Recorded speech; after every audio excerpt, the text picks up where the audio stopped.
James Cantell stood by the concrete pillars of the Flang Tower every evening as the sun dipped behind the glass skyline.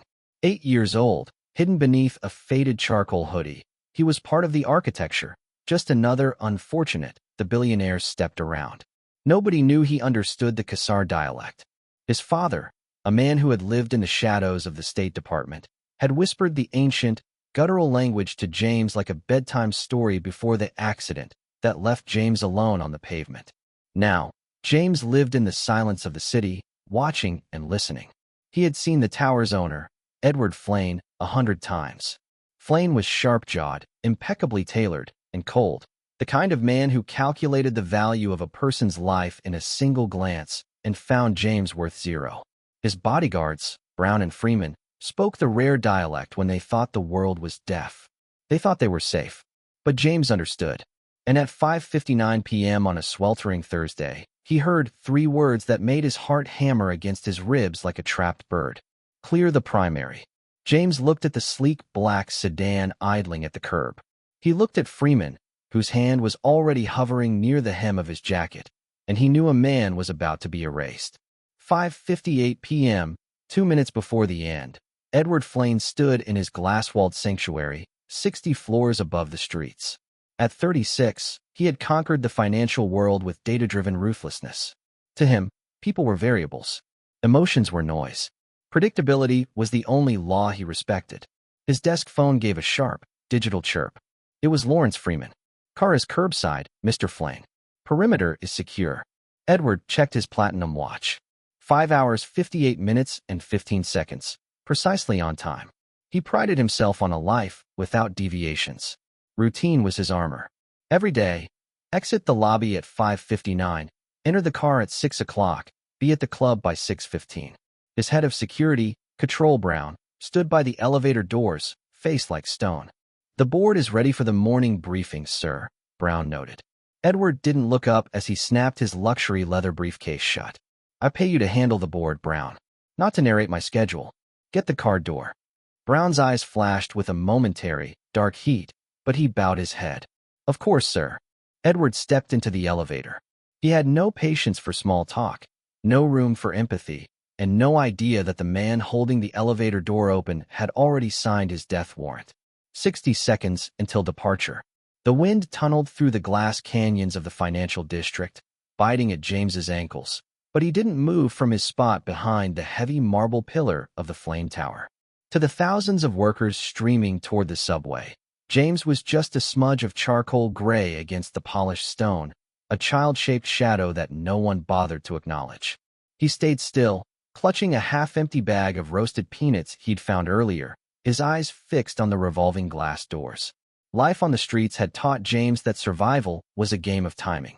He knew the exact moment the streetlights would flicker to life, the exact sequence of the traffic signals, and most importantly, the exact second the god of data would emerge. Inside the lobby, the air-conditioned silence was absolute. Edward Flang stepped out of the private elevator with a gait that suggested he owned the very air he breathed. At 5:58 and 45 seconds p.m., he crossed the lobby. He didn't look at the concierge who bowed, nor did he notice the janitor buffing the floors. To Edward, the world was a machine, and he was its primary processor. He functioned on a level where minutes were currency and deviations were sins. His life was a masterpiece of cold, clockwork efficiency, a ritual he had perfected over a decade of climbing to the top of the Flang Empire. Outside, the sidewalk was a theater of contrast. James watched through the glass, his breath fogging slightly as he saw the 2 pillars of meat and suit cloth waiting by the curb. Control Brown and Lawrence Freeman. They were the apex predators of this ecosystem, standing by the idling black sedan like gargoyles. James had seen them every day for months, and he knew their routine as well as Edward's. Freeman would check his earpiece. Brown would scan the rooftops. But today, the clockwork felt different. The rhythm was off. James saw Freeman lean in toward Brown, his posture dropping just an inch, a calculated move to hide his mouth from the security cameras. Usually, they stood in professional silence, but today, their lips were moving. James strained his ears, letting the roar of the city traffic fade into the background. He focused on the low, vibrating hum of their voices. Edward Flang pushed through the revolving doors at 5:59 and 10 seconds p.m., his polished shoes clicking against the pavement with metronomic precision. He was 10 paces from the car. 9, 8.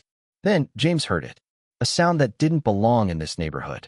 A phrase in the sharp, staccato Kassar dialect his father had taught him in the dead of night. Clear the primary. The words hit James like a physical blow. In the cold world of the mercenaries his father had once translated for, the primary wasn't a person, it was a target to be eliminated. James looked at the car door Freeman was reaching for, then back at the unsuspecting man in the tailored suit. The clockwork was about to explode, and the only person who knew it was the boy everyone ignored. The memory hit James with the force of a physical blow, a sharp contrast to the biting cold of the financial district. Suddenly, he wasn't standing behind a marble pillar. He was 5 years old again, tucked into a cramped apartment that smelled of old books and strong black tea. The windows had been taped over, and the only light came from a single amber lamp that cast long, dancing shadows against the peeling wallpaper. His father, Elias, had sat him on his knees, his face a map of exhaustion and secrets. Elias hadn't been like other fathers. He didn't tell fairy tales about knights or dragons. Instead, he whispered the Kassar dialect, a tongue that sounded like stones grinding together in a deep well. It was a language of shadows, used by men who operated in the gray zones of the world, the deep cover assets and the high-stakes mercenaries Elias had spent his life translating for. Listen closely, little fox, Elias would whisper, his voice barely audible over the hum of the radiator. In our world, the most dangerous things are said in the quietest voices. Most people hear noise. You must hear the intent. James remembered the way his father's eyes would dart toward the door even as he taught him the three-word clusters that meant the difference between life and death.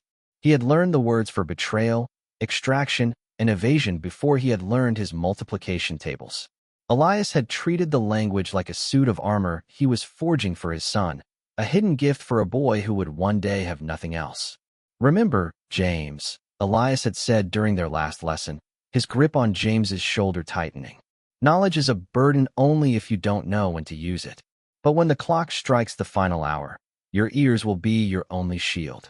The lesson had ended 3 days later when the accident occurred.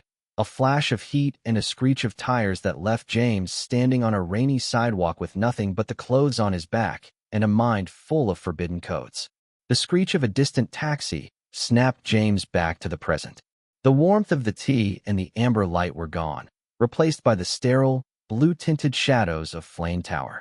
He looked at Edward Flang, who was now just 5 paces from the sedan, and then at Freeman, whose hand was subtly adjusting the grip on a concealed remote in his pocket. The Kassar dialect wasn't just a memory anymore. It was a death sentence vibrating in the air. His father had forged the armor, but it was up to James to see if he was brave enough to wear it. The invisible boy took a breath, his small hands trembling in his charcoal hoodie, as he prepared to break the silence of a lifetime. The clock on the digital billboard across the street flickered to 5:59 p.m., the red numbers bleeding into the twilight like an open wound. 60 seconds. To the rest of the world, it was a minute of transition, a mundane pause between work and home. To James, it was the final movement of a funeral march.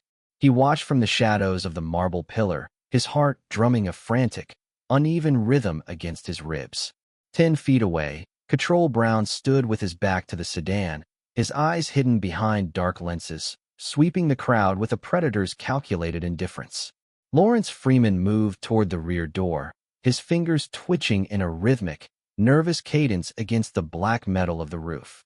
Then came the signal, the moment the clockwork of the city turned into a machine of death.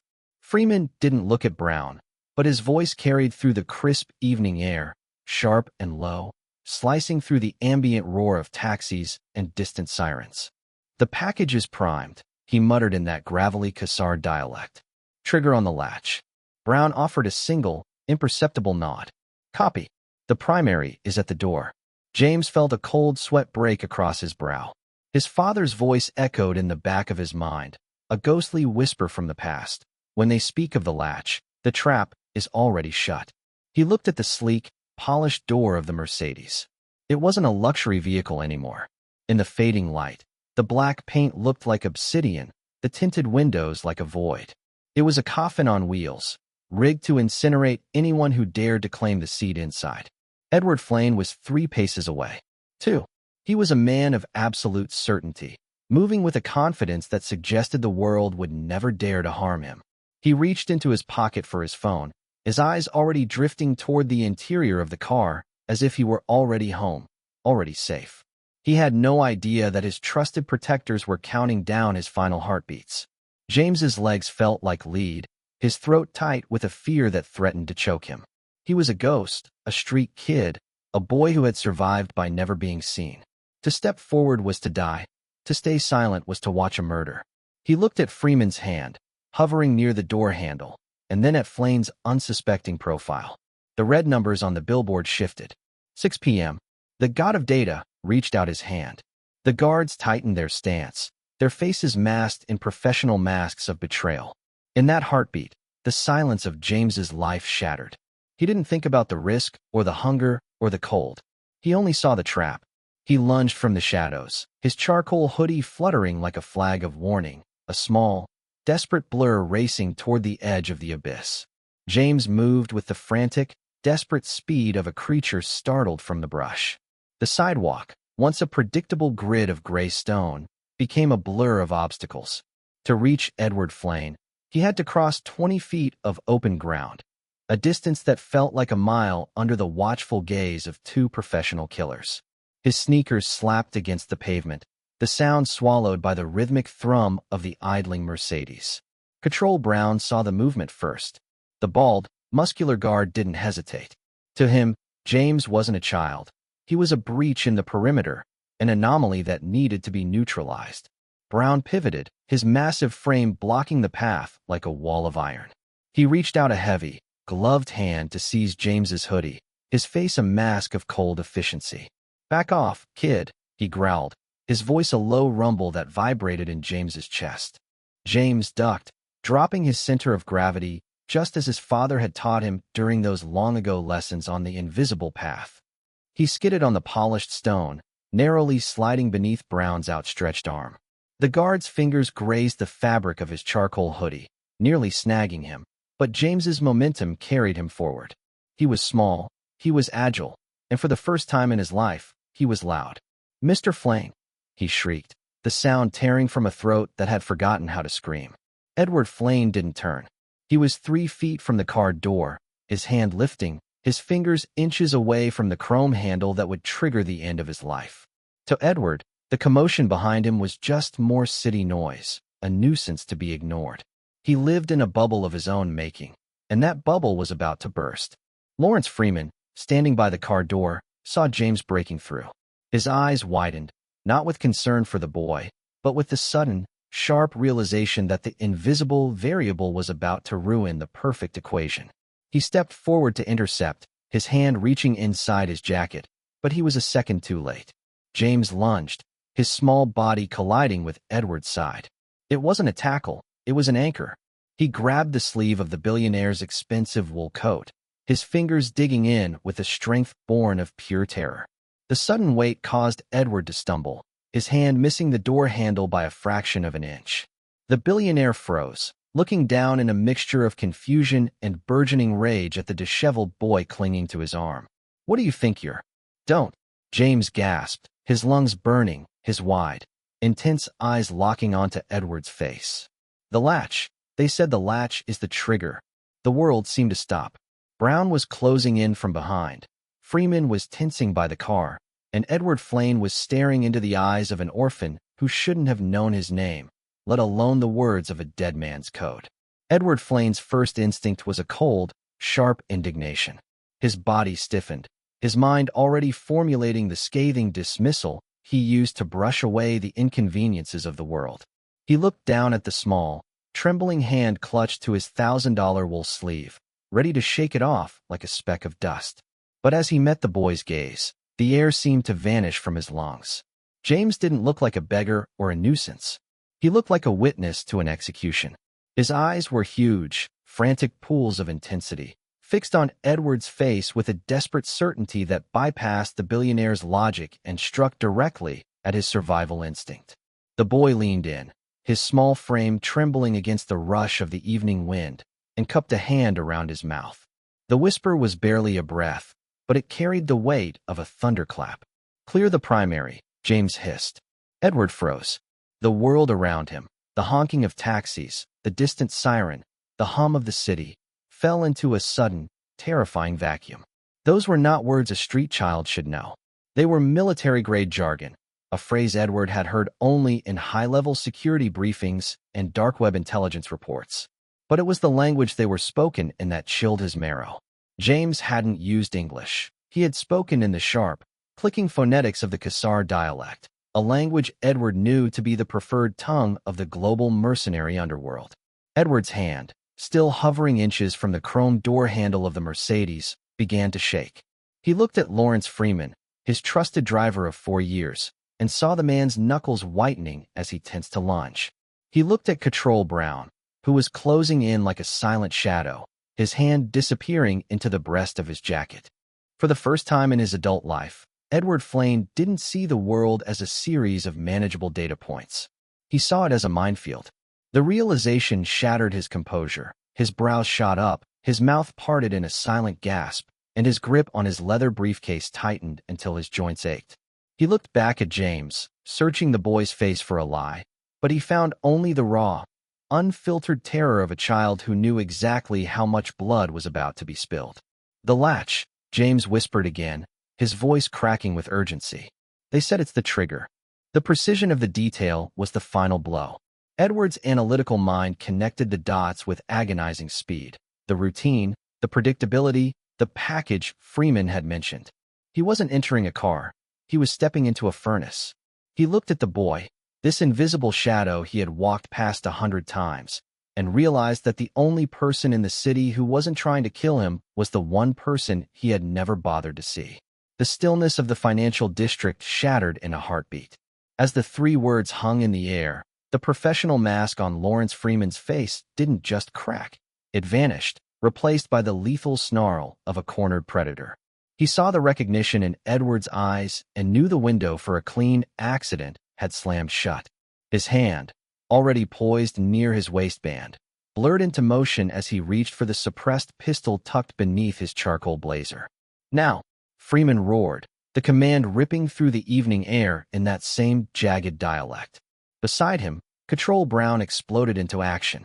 The massive guard didn't go for his weapon. He used his sheer bulk as a battering ram, lunging at Edward and James to force them toward the car door. He wanted the explosion to finish what the exposure had started. But Edward Flang, the man of data and cold logic, finally let instinct take the wheel. He didn't scream. He didn't hesitate. He pivoted, his expensive leather briefcase swinging like a shield as he threw his entire weight against James, shoving the boy away from the vehicle and toward the concrete base of the marble pillar. They hit the ground together, the air rushing out of James's lungs as Edward draped his own body over the boy, a human shield of tailored wool and sudden, desperate empathy. "Get down."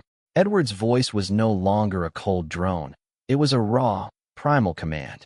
Chaos descended like a physical weight. The motion blur of the bodyguards was a frantic smear of dark suits against the setting sun.